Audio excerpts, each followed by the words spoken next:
andet frugt eller noget. Er du startet med at optage? Hvad hun redigerer. Det gør. Tak fordi I ville komme. Det er fedt at se, at der var nogen, der gad at støtte op om vores sommerkursus. Så til at starte med, hvem er jeg? Jeg kender nok alle sammen mit navn, men jeg har været eliteløber i 5 år, og jeg har deltaget i næsten alle de store løb, der er, lige med undtagelse af VM. Så hvis jeg selv skulle sige det, så kender jeg en ting eller to om de små ting, man lige kan gøre i et felt, og hvordan man som løber fra vores synspunkt helst ser dommerne agere på sidelinjen. Så er jeg derudover også personlig træner for et par drenge. Det største håb for mig er jo, at vi over en længere periode kan højne dommerniveauet i Danmark, så vi kan nå op på niveauet med nogle af de udlandske dommere. Så er vi her for at lære om nogle basale samt nogle forholdsvis nuancerede situationer i sporten. Så skal vi indimellem se nogle klip af noget dommerarbejde, som indimellem er gjort rigtig flot, og på den anden side også er gjort forholdsvis tvivlsomt. Og det er både fra de allerstørste til nogle lidt mindre konkurrencer, vi skal se. Så det vigtigste punkt, synes jeg, er måske et punkt, som der bliver snakket særlig meget om. Det er kommunikation fra dommer til løber. Så altså, hvordan man som dommer skal snakke til løberne. Og det varierer jo. Det varierer mange forskellige ting. Det varierer, hvilken række det er, man dømmer. Det varierer, hvad for en konkurrence er det, man dømmer. For det siger sig selv, at der er kæmpe stor forskel på, hvordan man skal kommunikere til, lad os sige, januarstævnet i Næstved, når det er miniputen mix, der kører, kontra hvis man skal dømme en EM senior herre 500 meter finale. Stor forskel på, hvordan man skal dømme. Så, og jeg kan lige godt sige det med det samme, det skal være meget, det bliver meget sådan en dialog omkring det, så det bliver, selvfølgelig står jeg heroppe og snakker og viser det, jeg har præsenteret, men det bliver bedre for os alle sammen, hvis vi har en god dialog omkring tingene til jer. Lad os antage, at du står til Danish World Cup næste weekend, og der er 500 meter finale. Hvordan vil du kommunikere til, lad os antage, det er Nikolaj, Oliver, Niklas og Mads, der står og skal dømme den. Lad os antage, at Nikolaj han laver noget, man kan diskutere en advarsel. Hvordan vil du sige det til ham? Jeg vil sige det kortfattet. Ja. For det første, fordi at løberne er i gang, de vil egentlig gerne bare køre. Ja. Jeg vil holde det kort, og jeg vil holde det sådan rimelig kontant. Nikolaj, han ved godt, hvad han har lavet. Han er på det niveau, han er. Han behøver ikke nogen lang forklaring. Nej. Det er mini-mix piger, og det er lille, hvad skal vi sige, hun hedder Julie. Ja. Julie har lige kørt en anden pige af banen, som er væltet. Hun skal have en advarsel. Hvordan vil du forklare det til hende? Altså et er hun sådan set godt selv burde vide, at hun har gjort det, hvis at hun har registreret det. Altså. Ja. Men ellers så vil jeg sige, at hun har, hun har jo mange gange, inden man når for set, så er de jo langt væk, så det er ikke sikkert, at de hører en. Altså, på den måde, så vil vi sige, at det er på radioen tæller op til hovedbordet, at den har været skyld i den ulykke, eller skade, eller hvad det må være jo. Men lige hvordan jeg skal sige det til en, det er sådan, ligesom man vil fortælle så mange andre børn, at de har gjort noget, de ikke må, eller hun har sagt, fy her, det må du ikke, det hjælper ikke rigtig noget, men der er også lidt kort, og altså, fordi det løbet er stadigvæk i gang. Ja, selvfølgelig. Så. Og der er det her, hvor jeg er fuldstændig ret. Det skal være kort, og så ved de store, der behøver man ikke gøre mere. Ja. Som Thea siger, Nikolaj ved godt, han har lavet en advarsel. Han får at vide, at han har fået en advarsel. Sådan er det. De små efterløb, der vil jeg vil gå så langt, jeg vil sige, helt op til de kører kadet. Så er man nødt til at finde dem bagefter, forklare dem. Du har gjort sådan og sådan, og det må du ikke, fordi. Det behøver ikke være den tekniske forklaring, men det må du ikke, fordi at der står her i reglementet, at det skal bare være, du er desværre kommet til at køre hende af banen. Det må man ikke. Du får en advarsel nu. Næste gang, så kigger vi lidt mere. Okay? Hvis vi starter med at kigge på fordele og ulemper, ved at tale hårdt med respektfuldt, så får man hurtigt, det her det er så ved de store, man dømmer dem. man får hurtigt skabt respekt som dommer, hvis man er hård og respektfuld. Fordi man skal ikke være hård, så man skal være den type, som ingen kan lide. Men man skal være hård, så man står ved sine holdninger. Man siger til dem, hvordan det er, og så er det sådan. Fordi hvis man viser bare den mindste smule usikkerhed i et seniorherrefelt, så vil de udnytte det med det samme. De vil være så hurtige til at sige, og der er faktisk mulighed for, at hvis vi lige presser på her, og hvis vi presser på der, så kan der ske en ændring. For eksempel til Danish World Cup i Næstved, der kunne vi se med det samme, at hvis vi lige prøver en lille smule mere, så kan det være, at du faktisk får lov til at vinde alligevel. Så det gjorde vi. Og så endte det med, og det er ikke, du har jo, altså I har ikke vidst det, jeg der var dommer der. I har slet ikke vidst, hvor vigtigt det var, at man bare siger nej, sådan er det. Og det er derfor. der har vi lavet, eller det. Og det er bedre at lave til Danish World Cup, end det er til DM. Det er også derfor, jeg skriver, hvis man viser, at man kan bøjes, eller ja, at man skal vise, at man ikke kan bøjes. Fordi hvis man viser, at man kan bøjes, så bliver det simpelthen bare udnyttet af alle, der får muligheder. Og man skaber også en tryghed, og man skaber lyst hos løberne til at køre. Fordi man ved som løber, at hvis dommerne de står, og de har styr på det, og de står ved deres handlinger og deres kendelser, så har man den tryghed af, okay, den her dommer ved godt, hvad de laver. Man er slet ikke i tvivl om de er gode nok til at stå der, hvor de står. Og man behøver ikke nødvendigvis være god nok. Men bare det, at man viser udad til, at man er god nok, så har man allerede al den respekt, man kan få for løberne. Og selvfølgelig, man kan fremstå en lille smule negativt. Men det afhænger af, hvor man gør det. Og det er derfor, jeg siger, at op til kadet vil jeg snakke forholdsvis venskabeligt til dem, forklare dem meget i dybde, hvad er det problemet er. Og når de så begynder at køre kadet, youth, junior osv., så vil jeg begynde at holde det kort, fordi så ved de det godt. Så ved alle godt, at okay, jeg lavede en fejl der. Man kan skabe et godt forhold mellem dommer og løber. Og det er især hos de mindre, at man kan det, som vi snakkede om lige før. Hvis man som dommer ikke udstråler den her sikkerhed, så begynder løberne jo, som vi gjorde i Næstved, at så kæmper vi med dommerne for at få ændret beslutningen. Når beslutningen så er ændret, så dem, som det er gået ud over, de er jo mega sure over det. Samtidig med, at vi er mega sure over, at det er ændret, at det i det hele taget blev dømt på den måde. Og så ender man ud i, at løberne bare bliver sure på hinanden. Altså i senior her ved man jo godt, hvad man gør. Man kender alle regler. Man kender alt, hvad der kan udnyttes, alt, hvad der ikke kan udnyttes. Så selvfølgelig kører man på grænsen hele tiden. Så man ved jo godt, at når dommeren kommer og siger, at du har gjort det her, man ved godt, at man har gjort det. Men det er fordi, man kører der på grænsen hele tiden og tænker, hvad må man ikke? Nu oplevede jeg, da jeg stod dommer oppe i Højby, at der var der en, der blev lappet. Og det var, jeg tror, det var oppe i et lidt højere niveau af løbende. Så kommer det fra ham, der er blevet lappet. Må jeg godt lære dig? Nej, og det så bare lige, fordi det var ligesom, de kørte forbi mig og spurgte. Og så er de byttet blæster, og så var det godt. Så var det godt igen jo. Altså hvis man kan høre det, og man kan nå at reagere på det, mens de kører, så skal man bare gøre det. Ja, det er meget nemmere, end at man skal til at kalde ind til Nicoline og sige, Nicoline, du skal lige sige, at han må ikke følge med der. Lige præcis. Så hvis man kan, så er det jo meget nemmere bare at få sagt til løberne med det samme. Det er ikke altid muligt. Nogle gange så kører senior herre jo med en 55 i timen, og så er det svært at nå at råbe, at det må du ikke. Men så vidt muligt skal man selvfølgelig prøve.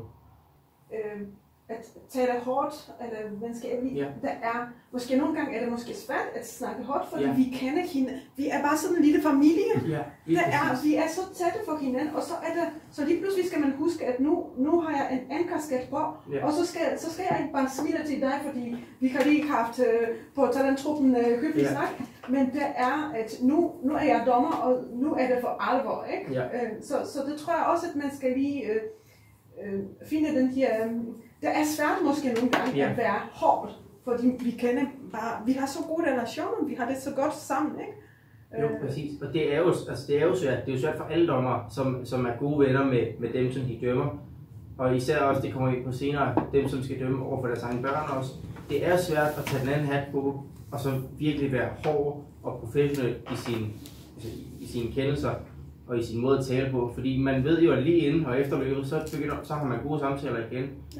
Og det er især for, nu tager vi til jer som et eksempel, som jo har været gode venner med de fleste i senior herrefeltet nu, kan det jo sagtens være svært at komme ind og så begynde at have den mentalitet, men nu er man over dem. Nu bestemmer man, og nu skal de gøre, som man siger. Men det vigtige er jo også, jo før man får gjort det, jo bedre. Fordi hvis man gør det allerede fra første løb af, så har man skabt den respekt, som virkelig er nødvendig, når det er de allerstørste, der kører. Til Danish Shoulder Cup for eksempel, er det nemmere at slippe afsted med at snakke venskabeligt, også til de store. Fordi hvis man spørger en senior herre, hvilke løb han helst vil vinde de 3, der er her, så er den i omvendt rækkefølge af, hvad den står her. Som udgangspunkt til Danish Shoulder Cup kan man godt slippe afsted med at snakke mere venskabeligt til de store, men hvis man gør det til DM, for det vil som regel være jer, der er dommer til Danish Shoulder Cup, skal nok også, hvis det er muligt, blive dommer til DM. Selvfølgelig vil der være forskel på, måden man skal kommunikere der, og selvfølgelig vil der også være forskel på, måden man skal dømme der.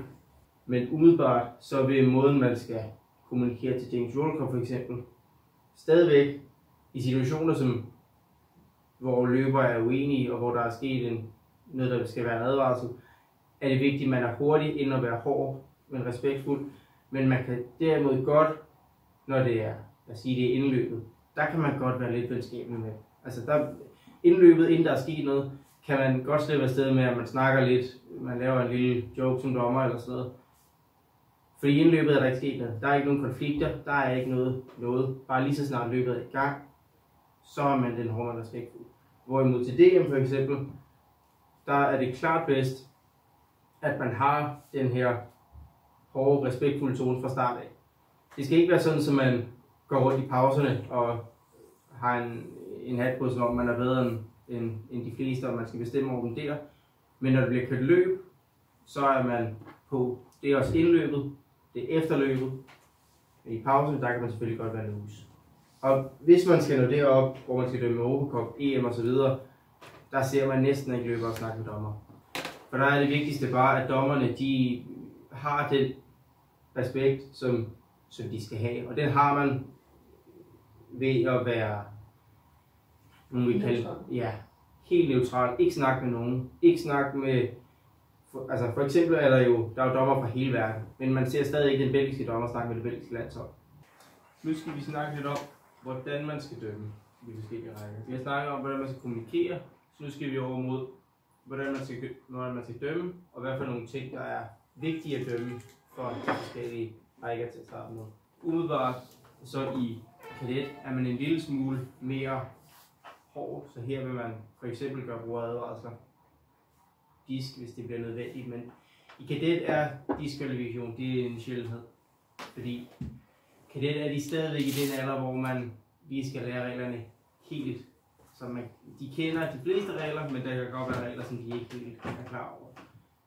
Og i alt under kadet, de skal man næsten aldrig. Fordi så skal løberne nærmest køre pænt midt over banen, før det er relevant.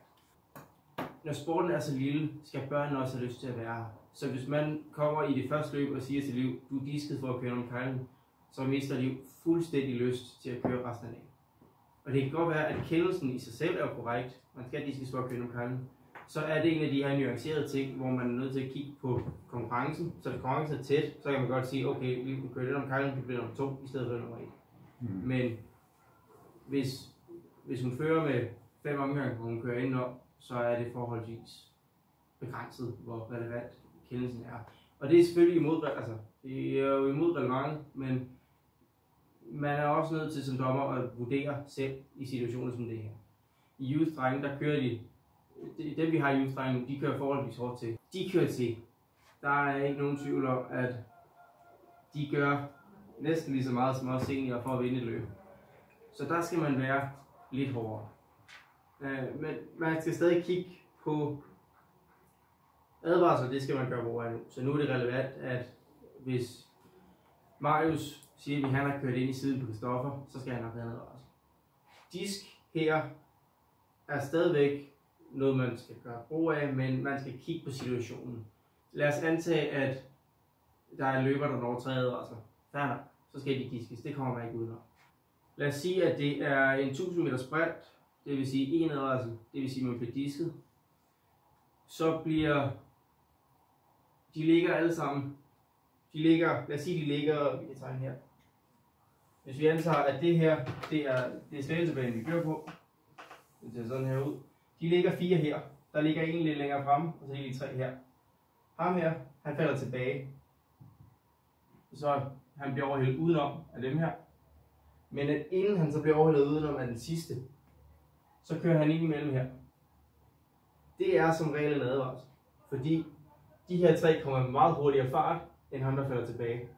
Men i en situation som den her, kan man hurtigt kigge på, hvor relevant er det for situationen. Fordi her kan det give DM-medalje, så der er det måske forholdsvis relevant. Det er jo ligesom det, det er jo igen den enkeltstående tilfælde, hvad der sker, og så selv siger, om det har noget at sige for medaljedelen eller ej. Jo, altså. Sådan er det jo i junior og senior.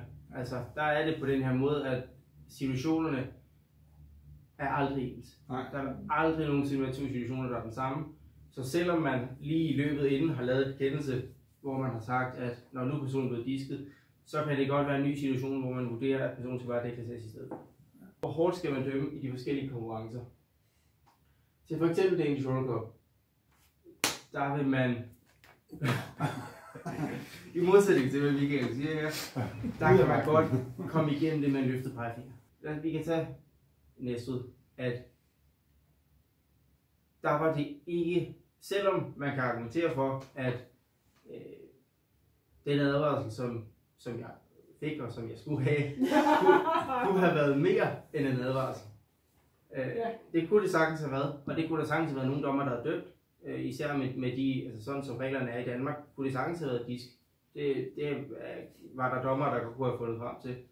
Så her vil man til Danish Roller Cup umiddelbart altså antage, at man havde en helt 500 meter finale med seniormænd, som også kører DM, EM og så videre, så kan man begynde at sige, okay, nu skal man ikke løfte pegefinger længere, nu dømmer vi det som om det er et DM. Og det er der, hvor nuancen er, fordi så skal man også til at kigge på, og det er problemet med holdfejl, man er nødt til at kigge på, jamen, hvor langt er den anden person foran, hvor relevant er forseelsen bagved, fordi der var en gang til, det var i Portugals EM, i 500 meter indledende, hvor der var 2 franskmænd i et heat, og den ene franskmand fører med over et sving, og så den anden franskmand laver en advarsel på en, der overhælder ham. Så de ligger franskmænd 1 og 2, og så lå der 2 andre bagved. Franskmand nummer 2 bliver så overhældet, og begår en tydelig forseelse, og så bliver det taget som en holdfejl, så ham, der egentlig fører med en halv omgang, bliver simpelthen bliver deklasseret og går ikke videre til finalen, fordi at der er blevet lavet en holdfejl. Og det er sådan nogle situationer, hvor det er nuancer. Altså det er virkelig, hvad man vælger at slå ned på som dommer. Men det også, hvis vi nu lige vender den om, det kunne man også godt forestille sig, at klubberne vil gøre, også til Danish Roller Cup, også til DM. Ja. Så gør de jo det samme. Ja. Så derfor er man jo også nødt til at bruge det, både Danish Roller Cup og DM, er man jo også nødt til at kigge på, løber klubberne med hinanden, og laver de nogle ting, som de gør for hinanden. Præcis. For at de kan vinde kontra nogle af de andre klubber. Ja. Og det gælder jo både Næstved og Vark og alle mulige, der har mange med i de klasser, i de store klasser, at de er nogle banditter, og man er bare nødt til at holde øje med det. Og det er der, hvor Danish Roller Cup er så god en træning til DM, når de store er der. Fordi det bliver de samme løb som til DM. Så man får bare mange flere muligheder for at træne. Ja, lige præcis.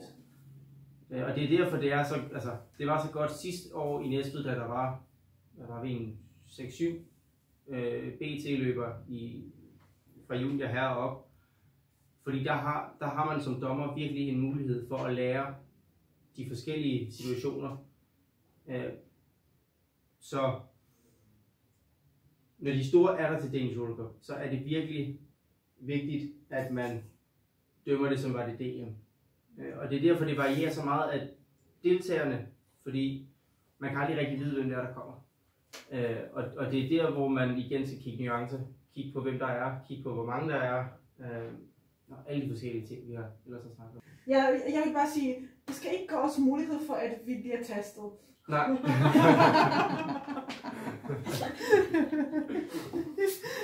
Der er du i Aarhus. Ja. Så bliver vi testet. Så skal vi bruger bare fløjten noget mere, og så bliver han bare skægt. Jeg kører sikkert nu. Jeg vinder den samlede, hvis jeg kan bare gennemføre, så nu er det lige meget, hvordan det går. Men alligevel, det må ikke teste. Til Europacup og EM, der er det jo noget helt andet. Altså når man er oppe på det niveau, så er det bare... Man kører så hårdt i udlandet, så de ting, man ser, er så tydelige. Altså det skal virkelig være... Altså nogle gange så er et hiv i hofterne, det er ikke nok til en advarsel. Nogle gange. Så har vi et par videoklip med... Her til at starte med, det er til Geisingen sidste år, hvor det er senior herre i et udskillelsesløb. Det er 2 løbere her. Livio Wenger, han er på hjemmebane. Han kører i Geisinggrad, når vi forhåbentlig kan se, hvad der sker, kan lige pege på ham. Og så er der en mand fra Mariani, som kommer en lille smule op og slås, og den ene løber lader sig blive provokeret. Så er det vigtigt, at I lige holder øje med, hvad er det, dommerne siger, fordi de kommer med en meget klar beslutning, rimelig hurtigt. Vigtigt bare lige høre, hvordan får de kommunikeret det. Jeg kan så sige med det samme, de bliver begge diskvalificeret. Livio går ud med det samme, og den anden, han kører 2-3 omgange efter, han har fået at vide, at han er disket. Så Livio, det er ham, der ligger her sidst. Så han er helt færdig, og hvordan han overhovedet når for mod at gøre det her, det ved jeg ikke. 15 laps to go. Men fokus på ham, der ligger sidst. Livio is going.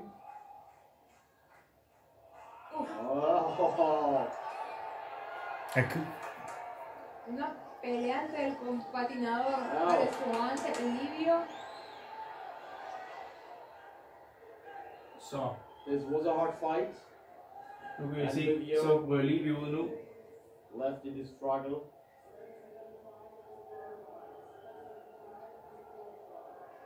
And is disqualified. Okay, Carlos Light is working in the front, Mariani is left. And one skater from Validoro. It was a hard fight. Livio så kan vi høre nu, så bliver han diskvalificeret. Another skater is disqualified. Another Clemente is disqualified. He has to go out. Did I see right, Clemente? Descalificado Livio y Alex Clemente de la prueba. Så stopper han så efter at have blevet fløjtet et par gange eller 4.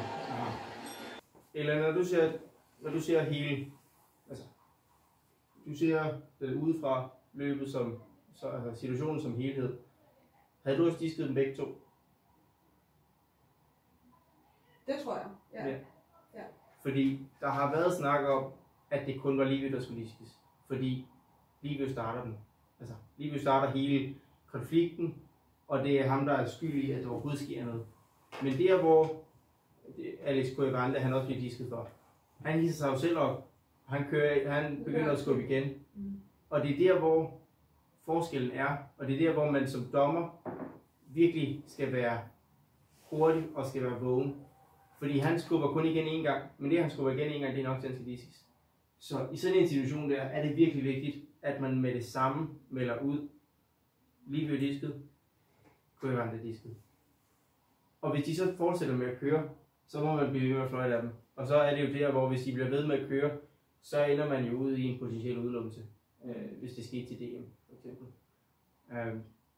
Og så kan man også begynde at kigge på holdfejl, for eksempel. Fordi der var en gang til, det var der heller et video for, der var en gang til VM i Barcelona, hvor det var i junior piger, hvor der var 2 colombianere, og den ene colombianer blev disket. Så kører hun op, tager fronten for den anden colombianer, og så kører de udbrud, de 2. Og hun er disket den ene, men hun kører udbrud, og så vinder den anden colombianer løbet. Og så ender hun med at blive deklasseret for holdfejl, fordi teknisk set er hun blevet trukket af en løber, som er disket. Ja. Så det er der, hvor man som dommer virkelig er nødt til at være vågen, og man er nødt til at kunne de små nuancer. Man er nødt til at kunne alle reglerne.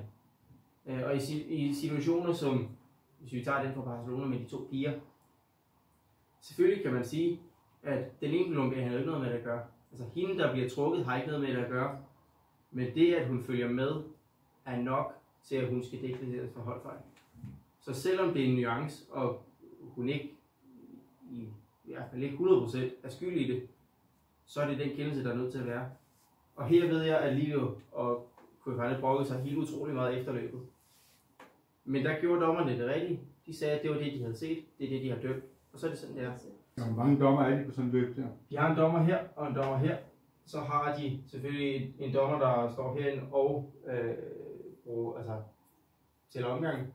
Så har de dommer her, her og der. Og nogle gange til EM for eksempel, der havde de også en dommer, der stod her. De havde 2 dommer, der stod her. Det var så overdommeren og en anden dommer. Så de har selvfølgelig hvert sving. Ja. Så umiddelbart så vil det her over være sving 1, og så sving 2, og så sving 3, og sving 4. Så, og så 2 på lang tid, fordi der var på et tidspunkt, hvor der ikke stod nogen her. Jeg har i hvert fald kørt løb, hvor der ikke har stået nogen dommer her, men der kun har stået dommer i svingene. Så der har man masser af mulighed her for at lave noget, lave noget, man ikke kan gøre. Ja, lige præcis. De vigtigste dommer er sådan set i deres helhed dem alle sammen. Men hvis man ikke er nok dommer, og man er nødt til at vurdere, så er det svingene, der er vigtigst. Man kan godt, hvis man virkelig, altså hvis man har en lang tid, kan man godt have 1 dommer per sving, og så 1 på hver lang tid. Hvis der kun er 5 dommer med dem der.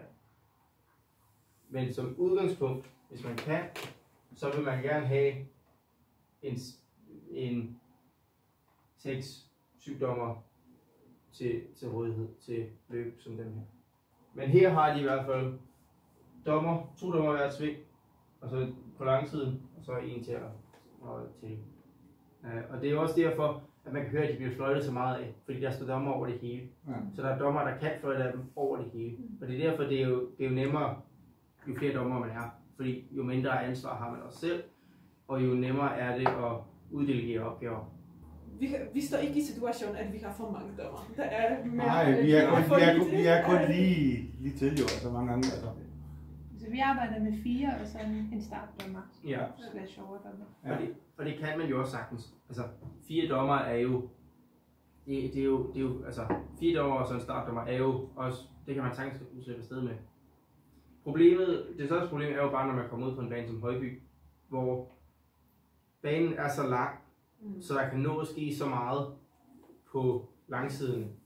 Og især i S-svinget også, ja. Der kan ske så meget der, hvor havde der blevet kørt EM på det, så havde der stået en dommer også i S-svinget, så havde der stået en dommer på midten af de 2 langsider, og i midten af svinget, i bæreste af svinget.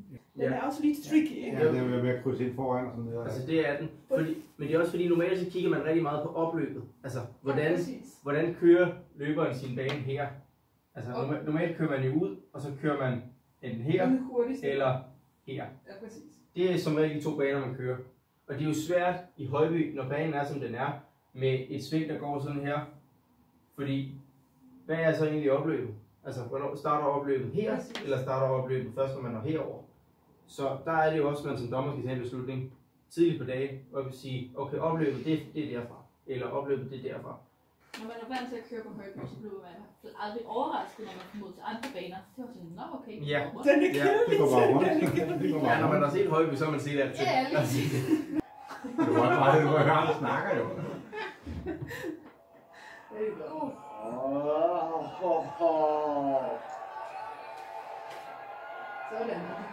Hvis jeg spørger, er det ikke bare fordi, han ikke vil lukke ham ind? Jo, det sker. Jo. Grunden til, at det sker, er jo fordi, at Mariani og Powerslide, det er 2 hold. Det er de 2 bedste hold, der er, det har det altid været. Så grunden til, at det sker, er jo fordi Livio, han prøver at køre ind imellem 2 hold. Og det er nærmest umuligt. Altså det kan man næsten ikke slippe afsted med. Og det er jo derfor, der kommer så meget, altså så står en kamp om det, fordi alle vil ligge der, lige bag Powerslide, fordi så ved man, så bliver man top 5. Og det at Livio gør det på den måde, er jo også for at forstyrre og for at irritere Mariani. Fordi han kunne sagtens have prøvet at komme ind på en anden måde end den måde, han gør det på. Men med måden, han gør det på, så kan man også se, at det, som han bliver disket for colombianeren, det er jo fordi, at han her skubber igen. Man kan se, at han har selv fat i Livio der, hvor, hvis vi lige ser den, så er det jo, det er tydeligt der, at der bliver Livio disket. Men der bliver colombianeren disket. Fordi hvis colombianeren lader ham køre, hvis colombianeren siger, okay, han kommer ind foran, så overhælder vi bare igen. Så er Livio bare blevet disket. Fordi han bliver disket lige meget hvad, for den måde han kører ind i feltet på. Så derfor er det jo for jer som dommer vigtigt at kigge på, det er vigtigt for jer at kigge på måde, altså til at starte med måden man kommer ind i feltet på, men også kigge på reaktionen fra løberne. Fordi i hele situationen, det er det eneste problem, som colombianeren laver, det er at han også selv hiver fat i Livio. Hvis han ikke hiver fat i ham, så er det kun Livio, der skal diskes. Og det er jo, her er det jo forholdsvis tydeligt at se. Altså det er jo ikke nogen... Men det går jo pænt stærkt, når det ikke sker. Det går stærkt, og det er jo... Her er de så heldige, det er ikke nogen lille fejl, og for at gøre det endnu værre, så ud af det der sving, så skubber Livio til ham igen. Så han gør det rimelig tydeligt der. Men det kan jo være næsten umuligt for jer som dommer at skulle se det. Og det er derfor, der er så mange dommer på banen. Fordi så har man bare en større mulighed for at... Og flere øjne på. Ja, præcis. Så I kan se der, lige nu der står de med en dommer herinde, så en dommer der, og så står der også en dommer hernede. Men det er jo fuldstændig umuligt at se, hvad der sker herom. Så med den løsning, de havde engang med, at der skulle stå en dommer op på lift, der fik man jo muligheden for at se herude. Dog kan man så sige, at hvad der sker herude, er ikke lige så relevant som det, der sker herinde. I farven, der er faktisk meget godt at kigge på fra balkonen, eller hvad det hedder. Fordi så har man ligesom overblik over hele hallen, og så kan man, det faktisk giver meget gode muligheder at kigge op fra. Det næste eksempel her, det er til EM i år. Han kører med noget, det vil ikke gå i Danmark, men i udlandet, der må man gerne. Han ligger der.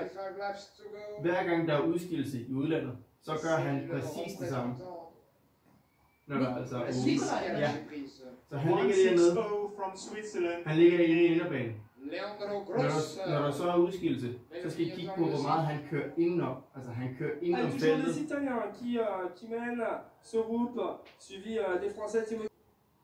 Så han går fra at ligge herud, det er svært at se her, men han går fra at ligge herude, som næsten sidst, til at ligge, når de kommer herned, ind midt i feltet, fordi han kører helt inde ved den røde linje, hvor han simpelthen er fuldstændig ligeglad, når der kommer nogen, og så kører han bare ind og sætter hånden på den foran, og kommer fremad på den måde. Les Italiens et les Français ne sont nullement en danger, mais ça coince derrière, ça coince.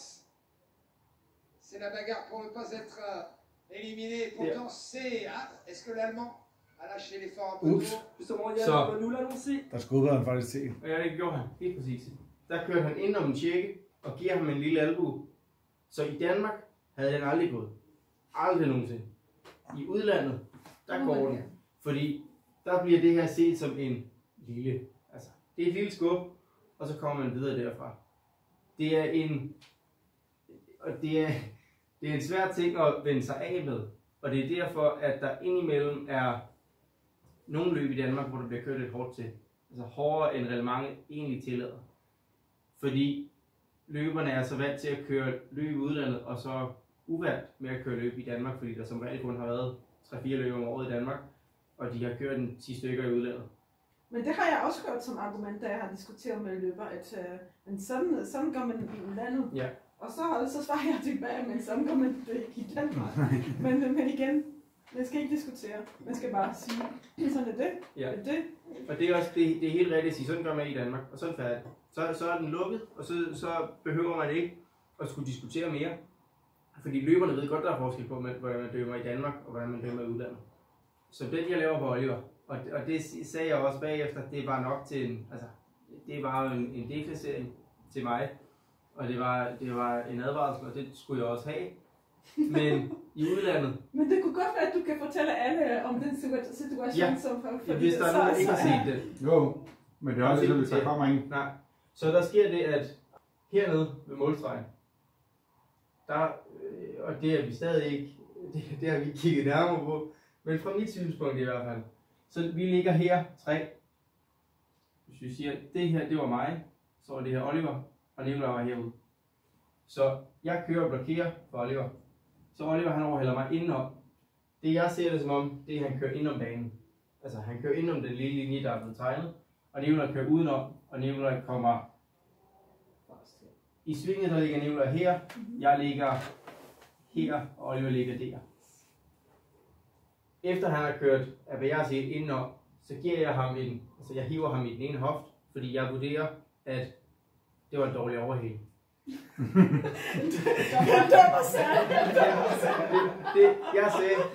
Jeg sagde også til bagefter, det var godt nok en dårlig overhældning, så jeg hiver ham i hoften, fordi jeg synes, det var simpelthen... De dommer kan ikke skide, jeg var bare gøre det selv. Ja. Derfor der er workshop nu. Så jeg ved jo godt bagefter, jeg skal have en advarsel for den der. Den får jeg også, og jeg tænker, ja, så er det jo. Det har jeg ikke så meget imod. Så sker der jo det, at det bliver set som et holdfejl, altså som jeg har hjulpet ham i at han vinder, for han vinder løbet forholdsvis stort.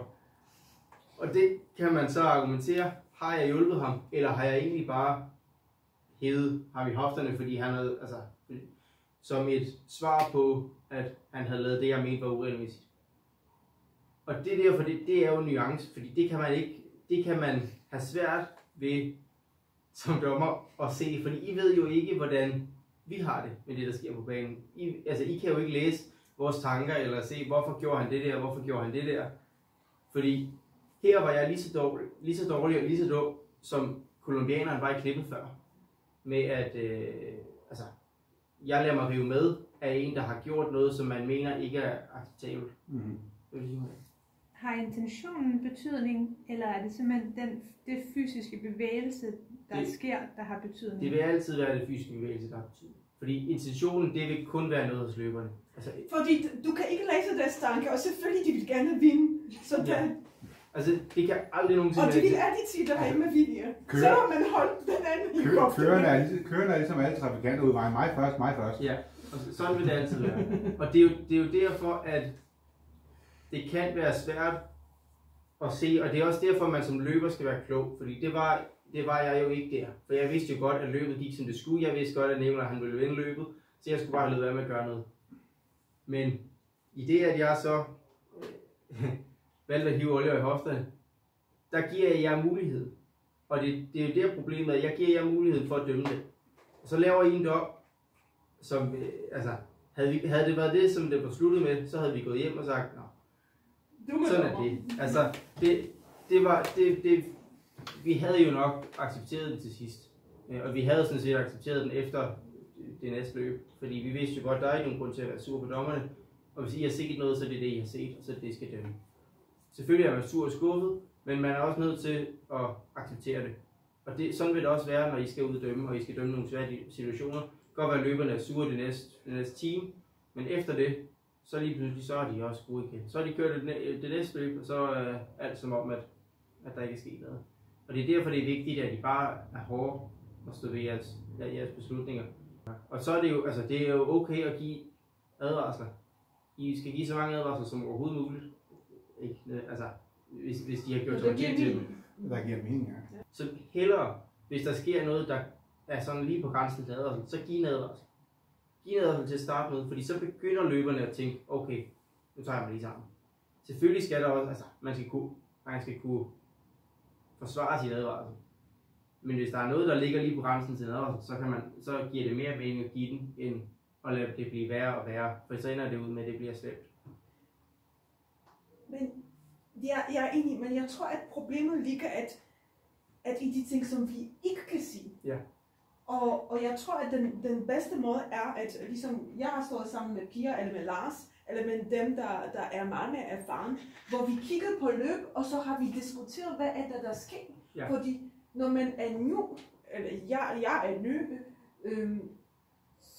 så er det måske nogle ting, som du siger, der er ok, og nogle ting har konsekvenser for resultat og medalje osv.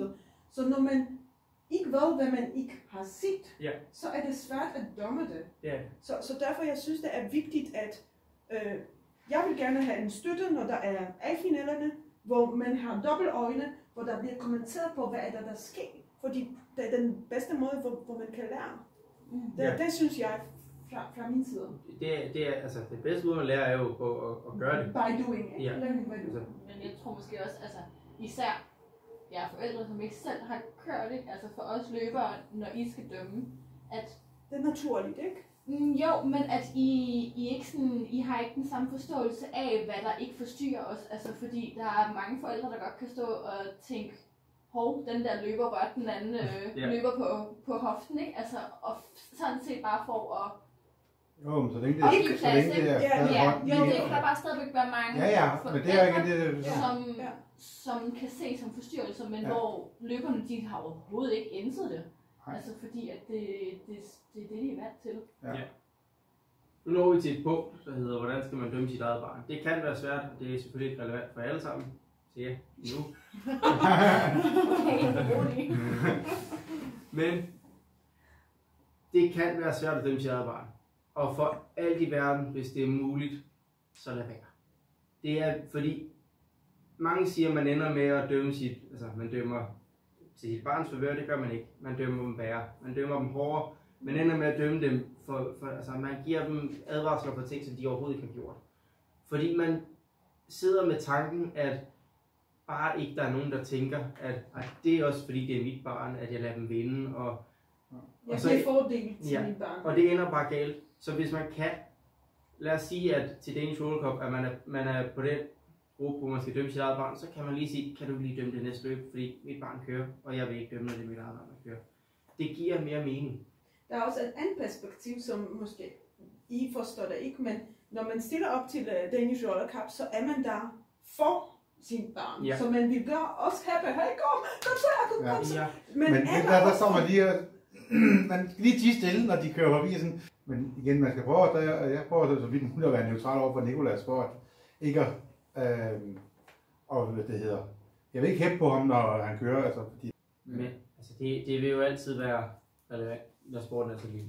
Man vil altid komme til at dømme. Altså, det behøver ikke være ens børn, det kan være nogen, man kender. Det kan være nogen, man er rigtig gode venner med, som man skal dømme. Og man vil aldrig nogensinde kunne gøre det 100% neutralt. Og det er derfor så vidt muligt.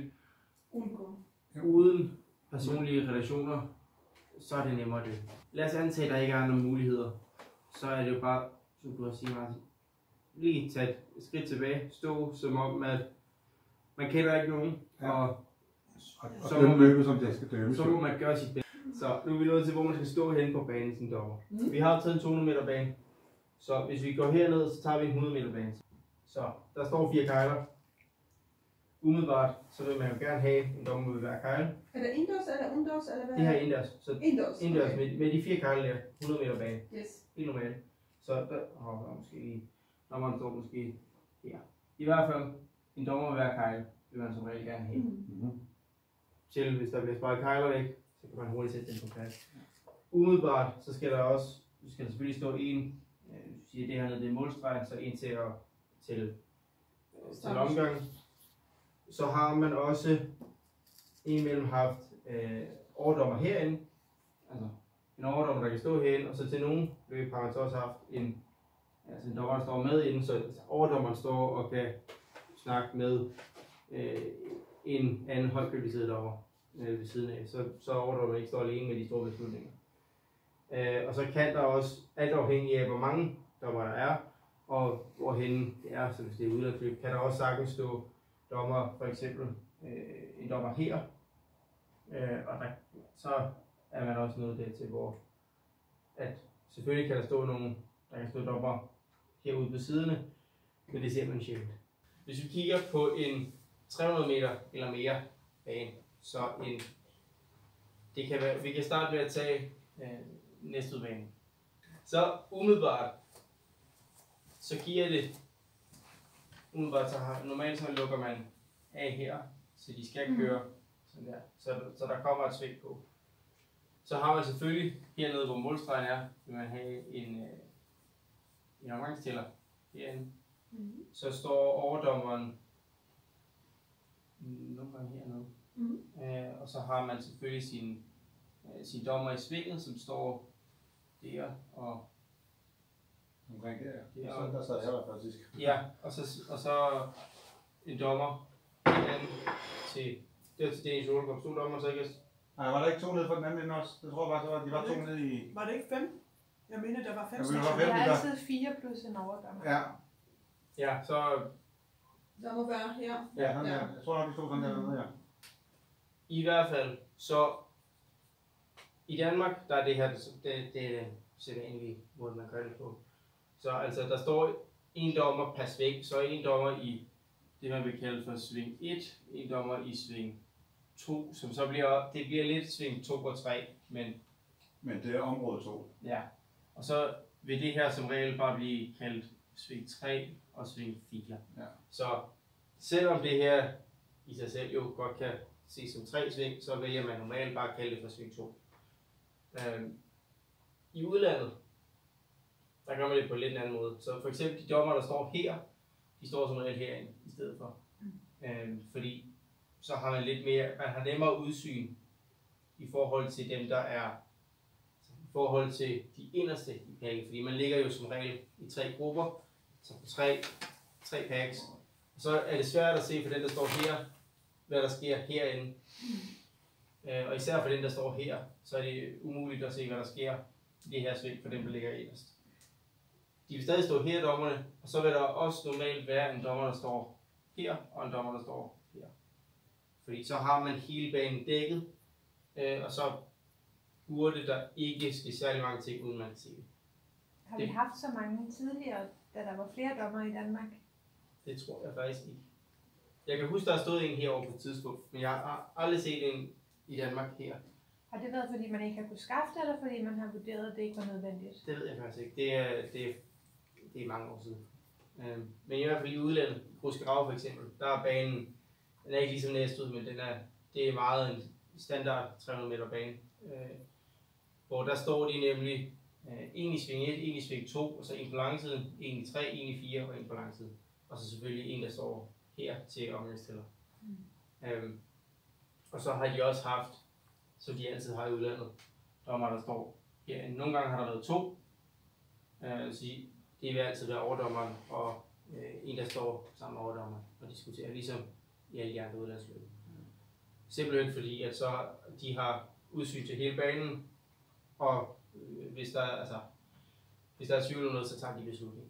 Hvis vi stadigvæk kører med, at vi har 4 dommer og en overdommer, og vi har også en til omgangstæller, ja. Danish World Cup, hvor skal vi helst placere dem, hvis din vurdering? I Næstved for eksempel, der vil jeg placere en dommer i det her sving. Der vil jeg placere den først. Så vil jeg placere den næste her. Så vil jeg placere en her, en der. Og så omgangstæller. Og så... Og hvor vil du stille overdommeren? Jeg vil stille overdommeren. Jeg tror, jeg vil stille overdommeren her. Det er på omkring, jeg vil stille dem lige før start måltræ, fordi så har de opløbet med. Og så vil jeg stille dem på den her side, fordi så har de har også mulighed for at se resten af løbet.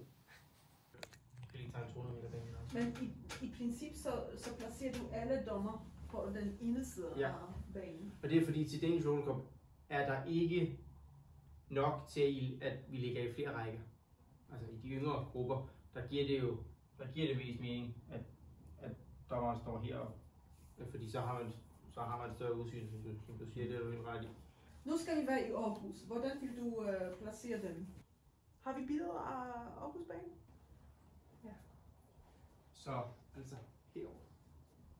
Altså på den her side. Ja. Mhm. Okay. Fordi så har du, altså du har udsyn til hele opløbet. Ja. Og tidstagning, hvor sidder det hele? Det hvide telt her. Ja. Og så har vi et sort telt her, hvor der sidder lyd i, og så er der en startstreg og en træde tilbage streg. Ja. Men så når jeg sætter den i gang, så er det, så her står jeg med Så det betyder, at jeg sætter dem i gang, og så går her? Ja, fordi hvis du nu står der, ikke? Er der mulighed for at have... Nej, det er der ikke mulighed for. Når du står her, jeg ved godt, hvad du vil sige. Når du står her, så kan du se den dommer hernede, du kan se den dommer herovre. Så du vil altid kunne se dommerne, hvis du står derude. Hvis du stiller dig her, så kan du ikke se på bordet. Nej, men det er ikke, at jeg er uenig med placering, men jeg tænker lidt logistisk, at nu ser jeg en position set afsted med jer, så de tager afsted, og så går jeg her. Ikke? Så når jeg sætter dem i gang herfra, så går her, for at sige, så det er det, jeg skal. Ja. Man prøver rimeligvis at få det her system ind på alle baner, der er større end 300 meter. Så for eksempel Højbybanen, så vi snakker om, hvis vi laver Højby er jo forholdsvis en meget stor firkant, og så er der selvfølgelig, her går den indad sådan her, og så går den ud af, og så går den selvfølgelig også ind der. Sådan en grov træk her. Grov træk i hvert fald. Ja. Der vil man jo så stille en dommer der, og der, og der. Det var det, vi gjorde til. Ja. Og så bliver det et større løb, så stiller man omgangsstillerne der, så kan man stille dommer der, og dommer der, og så vil det altid være overdommer og anden dommer derinde. Hvis vi var så mange. Ja, hvis I var så ja. Så selvfølgelig de vigtigste, de der 4, og er det et større løb, så i stedet for at de står derude, så står de selvfølgelig på indersiden. Fordi de kører i flere rækker? Ja. Og de der 2 er igen kun, hvis det er et større løb, så kommer der en på hver langside. Og overdommer og anden dommer vil altid stå derinde, hvis det er Europacup og så videre. Der er 3 overordnede kendelser, eller 3 overordnede muligheder, hvis en løber har lavet en fejl. Så Thea, det tænker jeg godt, du kender. Ja, jeg har vist fået en advarsel eller 2. Det har du vel ikke. Det har du vel ikke. Du har vel altid kørt efter reglen. Ja. Det næststørste, det vil jo nok være en diskriminering. Jeg er også blevet disket en gang. Stafet. Jeg vil hjælpe til mit forsvar, det var stafet. Det var ikke fordi, jeg gjorde noget meget galt. Så, hvornår skal man dømme hvad i et løb? Så jeg har igen en video af, hvornår man skal dømme det, og hvornår man skal sige, hvordan, og hvornår man skal sige, hvad man dømmer. Igen, EM i år. Nu er det junior herre, så lige om lidt er der en, der får den første advarsel.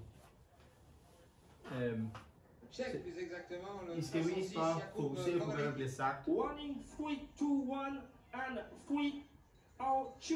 Warning 3, 2, 1 and 3 out 2. Avertissement pour le 321 et le 302. Så der bliver bare kort sagt advarsel, nummer, videre. Ikke mere. I Danmark vil man også sige navn, fordi vi er ikke så mange, så man kan sagtens nå at sige navnet. Men ellers, man siger nummer, navn, nej.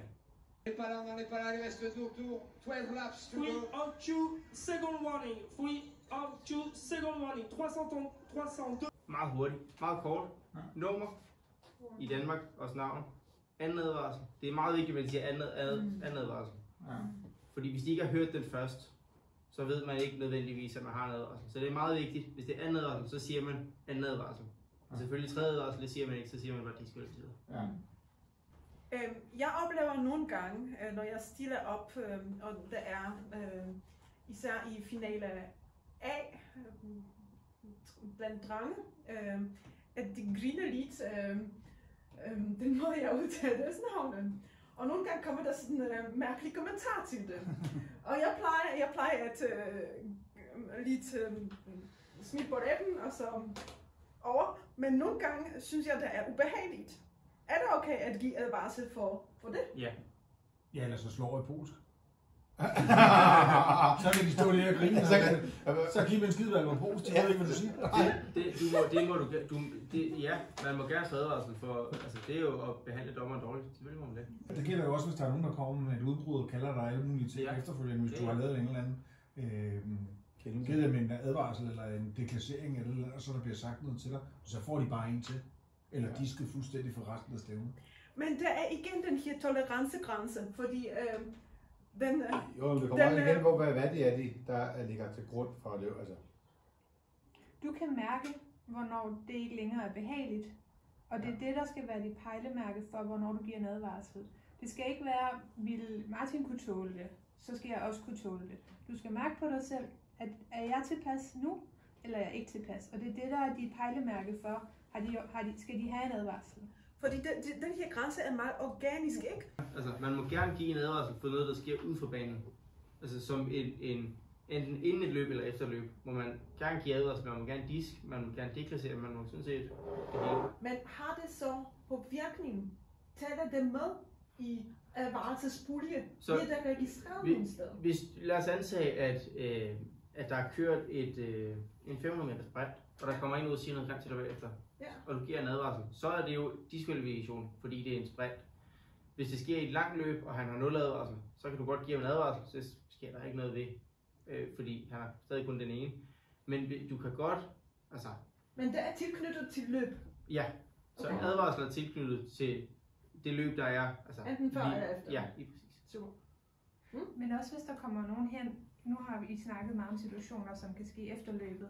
Hvis der er nogen, der er meget aggressive, så må man gerne kalde en timeout og sige, du skal lige trække vejret, fordi vi kan ikke snakke sammen, når du er på den her måde. Vi må gerne snakke med dig efterfølgende, eller få opbakning fra nogen, hvis du føler, at det egentlig er et overgreb. Ja. Så skal du ikke stå alene, og der er masser af mennesker omkring, så må man gerne kalde nogen til, hvis situationen ikke er til at være i. Det kan være rigtig svært, hvis nogen er meget ubehagelige, som du siger, bare at være cool og være rolig. Det er ikke altid muligt at have den reaktion, hvis det er noget voldsomt, man oplever. Så må man gerne kalde timeout og sige, jeg vil gerne snakke med dig, når du lige har trukket vejret, eller kalde hjælp til, hvis der er behov for det. Det kender jeg ikke nogen situationer, der har været, men hvis det opstår, så skal du ikke stå alene i det. Super. Og det kan også være forældre fra sidelinjen, der er ubehagelige. Ja, så kommer du bare. Ja. Fordi sådan skal det ikke være. Nej. Man skal være tryg i. Vi skal hygge os. Det er det, vi er der for. Jo. Ja.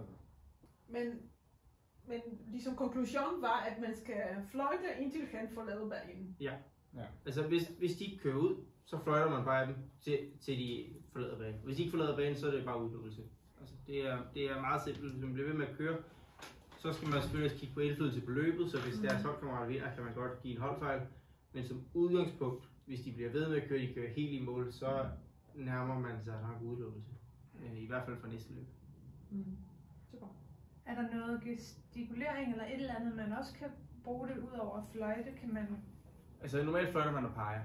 Ja. Så altså, man ikke er i tvivl om, hvem det er, det handler om. Så altså, man fløjter, og så peger man på løberen, og som regel så følger man ligesom... Normalt, når man står sådan, lad os antage, at det er her, og løberen er blevet diskvalificeret og kommer rundt her, så følger man ligesom med fingeren rundt, så de ikke er i tvivl, og så fløjter man. Ja, for det kan faktisk være svært som løber at finde ud af, hvem der er, der bliver fløjtet af, fordi altså ærligt, vi hører ikke efter, hvad der bliver sagt i højtalerne. Altså, det kan man ikke høre. Det suser fuldstændig forbi, fordi vi koncentrerer os om noget andet. Ja. Altså, og så kan det faktisk... Ja, et andet sted. Ja, det er vi. Altså, fokuserer. Men så det der med, at ja, det kan godt være, der står en og fløjter, men vi kører jo så tæt, så det kan jo lige så godt være ham foran eller den bagved. Så det med at pege, og vi bliver forsøge at få øjenkontakt, det er altså vigtigt. Men løberne har jo også både fået forklaret af forældre og holdledere og trænere, at I skal blive ved med at løbe til, der faktisk er en hvid kilde, der går ud foran. Fordi at Marius har gjort en fejl nede i, da han skulle køre noget. Det var, at der kom hans navn i højtalerne for en forseelse, han havde gjort før. Ja. Og så er det, han hører sit navn, så stopper han med at løbe. Og det skal han jo ikke. Han skal køre. Ja, det skal han blive ved med at køre. Så det er... Og det er for at løberne er blevet ved, indtil der går en hvid kittel ud foran.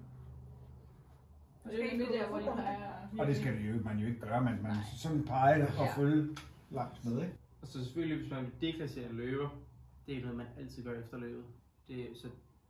Det kræver ikke nogen, man skal ikke fløjte, man skal ikke gøre noget. Det er noget, som man vurderer det i dommergruppen efter løbet. Det vil altid være en ting, der sker bagefter. Så for eksempel, igen i næste ud, altså det var en rigtig, det kunne sagtens have været rigtig escudetto-serie.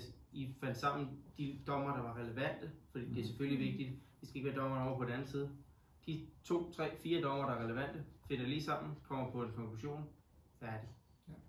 Ja. Og så siger man det lige til Nicoline, sig lige speakeren, den person er deklasseret, færdig. Og så, som vi snakkede om før, så kan løberen komme til dommerne for forklaring. Hvad gjorde jeg, altså siden at jeg er blevet til? Ja, lige præcis. Fordi det skal ikke være jeres, og det skal ikke være Nicolines, der skal forklare hvorfor. Det er bare sådan det. Ja. Færdigt. Det kan ske, at dommer laver en fejl. Det er set mange gange, og sådan er det er set til EM, det er set alle steder. Alle dommer kommer til på et eller andet tidspunkt lave en fejl. Hvis det er sket efterløb, der kan ske det for eksempel i Gruskerhav sidste år, var der en løber, der blev udskilt, til trods for at han ikke var sidst. For der var en, der var væltet, som lå langt bagud, som så ikke blev pillet ud, fordi han var sidst. Og han var væltet, og han var udgået, så dommerne troede stadigvæk, der var en til, der skulle skilles ud. Det skulle der ikke. Så han blev udskilt. Og så står man lidt, hvad gør man så? Fordi han blev 5. sidst, eller sådan noget. Men han blev ikke rigtig 5. sidst, for han var ikke bagerst. Men det de så gjorde var, at det var så i en B-finale, så der er det nemmere at gøre noget ved, fordi så røg han bare op i A-finalen. Til trods for, at han var overhovedet i nærheden af at kvalificere sig, og han var ikke i nærheden af at være god nok, han blev også sidst i A-finalen, men så har man rettet op på fejlen. Så det bedste man kan gøre, er at finde en eller anden løsning for at rette op på fejlen, hvis det er noget, der er sket.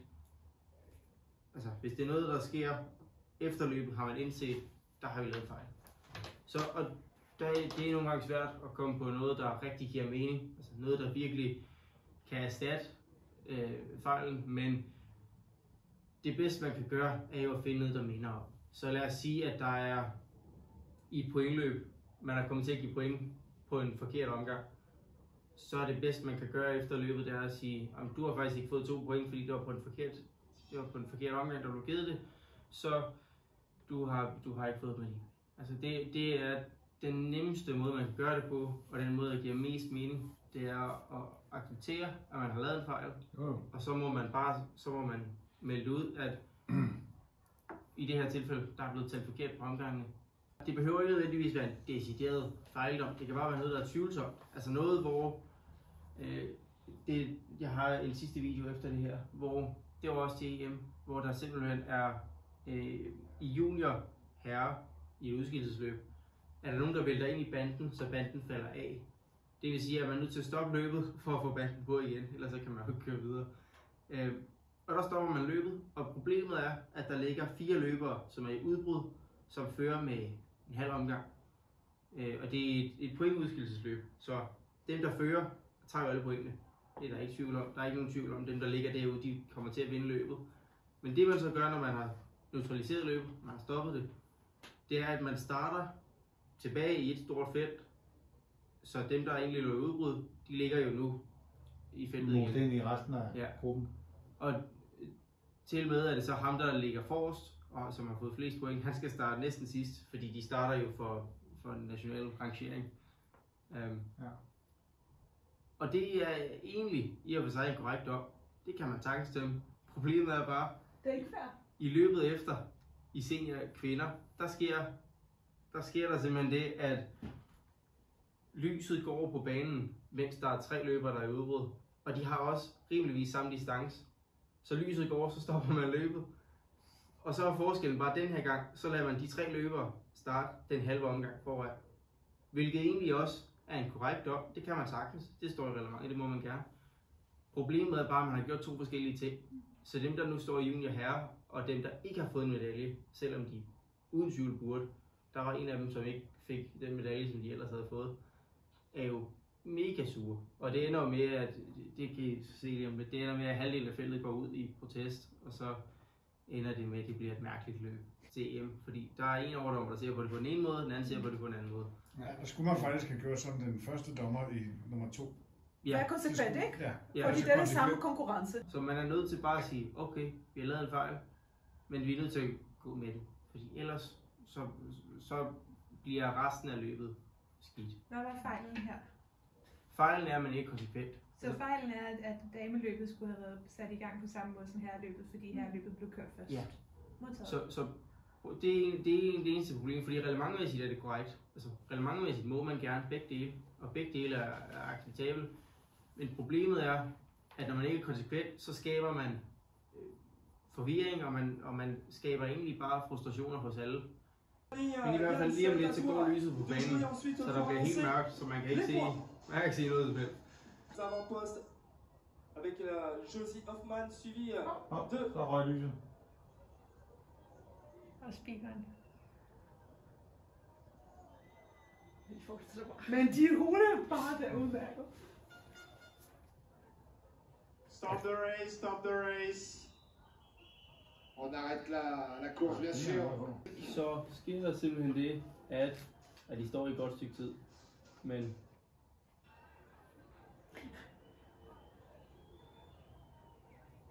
nu har de så fået at vide, at pigerne der, de skal starte en normal målstreg, og tyskeren og de to franskmænd, de skal starte over på den anden lange side. Okay. Hvad med dem, der står på startstregen? Er det så stadig efter national placering? Ja, det er jo problemet, at dem, der egentlig har ligget højt op, ryger jo helt ned igen, fordi det bliver det national rangering i stedet for den sidste chip-tid. Chip-tid, ja.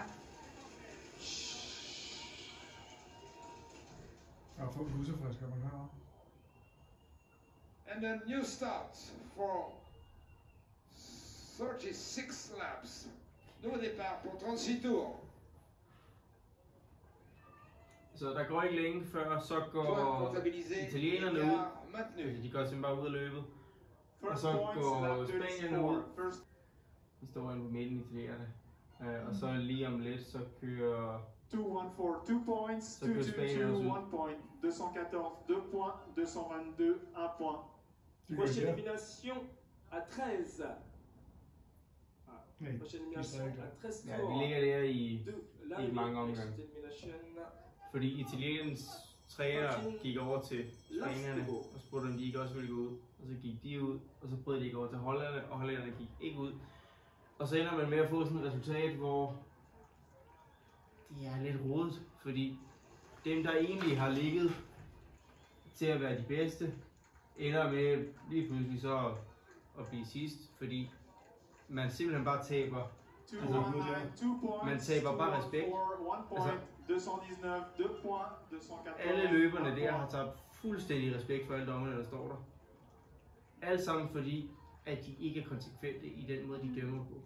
Så hvis herrerne var blevet sat i gang på samme måde, så havde der ikke været nogen problemer. Okay. Fordi det, altså... det er fordi, de har stået og set herreløbet, inden de skulle køre, og så blev det de selv? Ja. Okay. Så problemet er simpelthen bare, at man ikke gør det... Altså, man bare havde håndteret alle situationer, eller alle lignende situationer på det samme måde, så havde jeg ikke nogen problemer. Og klokken er også 6 minutter i 4, så det kan det er timet rimeligt. Også selvom der kom en hundehistorie. Ja. Og bomber. Og bomber. Så. Der er specielt effekter, som jeg har bestilt til Vi fik da noget af et chok i hvert fald. Det var for at understrege pointerne. Det var så gode, så der skulle simpelthen